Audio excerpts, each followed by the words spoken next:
Hello friends, मैं Amit Kumar Gupta advocate अपने YouTube channel में आज जो केस डिस्कस करूंगा उस केस का नाम है deputy commissioner of income tax versus Haldiram snacks private limited.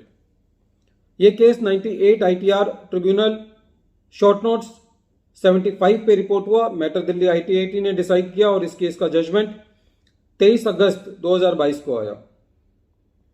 इस केस को डिस्कस करने का जो मेन रीजन है वो ये है कि इसके अंदर एक बहुत ही लिमिटेड इशू डिसाइड किया गया।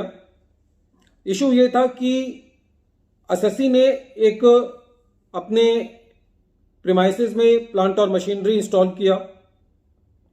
डेप्रिसिएशन का सिद्धांत यह है कि यदि कोई एसएससी अपना असेट खरीदता है तो और वो असेट 180 दिन से कम के लिए यूज होता है तो उसको 50% डेप्रिसिएशन मिलता है और फिर नेक्स्ट ईयर से पूरा डेप्रिसिएशन मिलता है।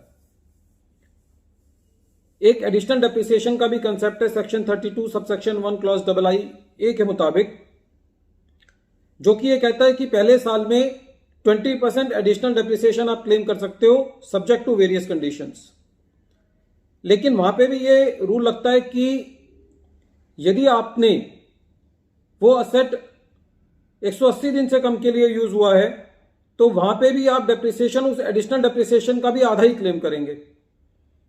तो इस केस में जो एसएससी था उसने अपना असेट सेकंड हाफ में खरीदा था, जिसकी वजह से जो एडिशनल डेप्रिसिएशन है वो उसने खाली 10% ही क्लेम किया था और बाकी 10% एसएससी ने दूसरे साल में क्लेम कर लिया।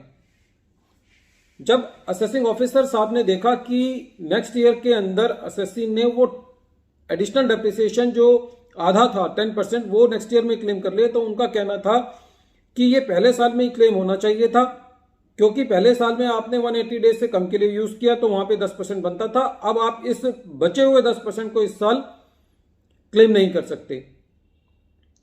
और उन्होंने जो एसएससी ने बाकी 50% एडिशनल डेप्रिसिएशन करंट ईयर में क्लेम किया था उसको डिसअलाउ कर दिया। एसएससी सीआईटी अपील के पास गया, सीआईटी अपील ने एसएससी को जो है रिलीफ दे दिया, क्योंकि सेम मैटर पर 3-4 डायरेक्ट केस थे जो कि एसएससी ने कहे और जो कि इस पर्टिकुलर केस में जिनका डिस्कशन भी हुआ है, और उनके बेसिस पर सीआईटी अपील ने एसएससी को रिलीफ दे दिया। डिपार्टमेंट जो है वो एज यूजुअल आईटीएटी के अंदर गया और दिल्ली आईटीएटी ने ये कहा कि जो सेक्शन 32 सबसेक्शन 1 क्लॉज II है वो ये कहता है कि additional depreciation shall be granted.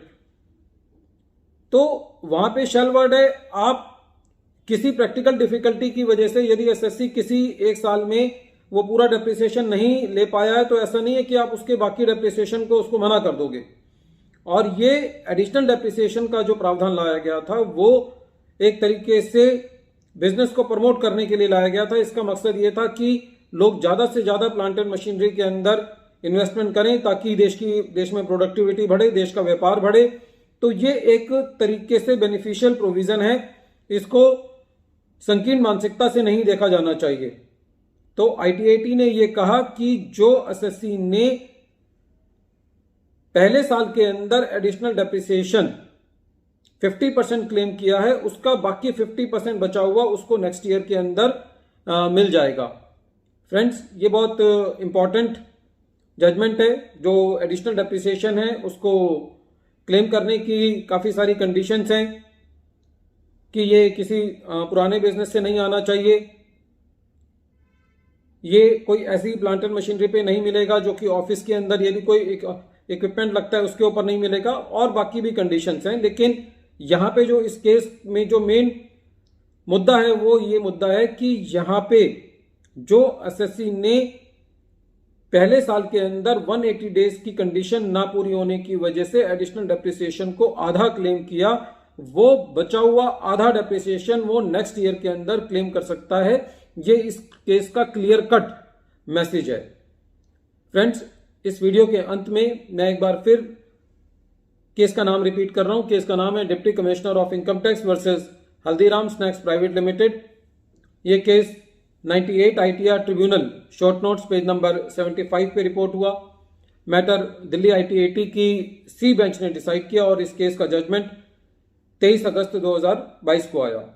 Friends, इस वीडियो के अंत में मेरा ये कहना है कि किसी भी केस के एनालिसिस को सुनने के बाद आप उस पर अमल करने से पहले आप केस का जजमेंट जरूर पढ़ें। हो सकता है कि 5 या 6 मिनट के वीडियो में जो पूरे फैक्ट्स होते हैं वो कई बार संभव नहीं होता पूरा बताना, तो इसलिए आप इस वीडियो पर रिलाय करने से पहले आप जो है पूरे केस के को पूरी तरीके से इन वर्बैटियम पढ़ेंगे तो ज़्यादा बेनिफिशियल होगा। Thank you friends.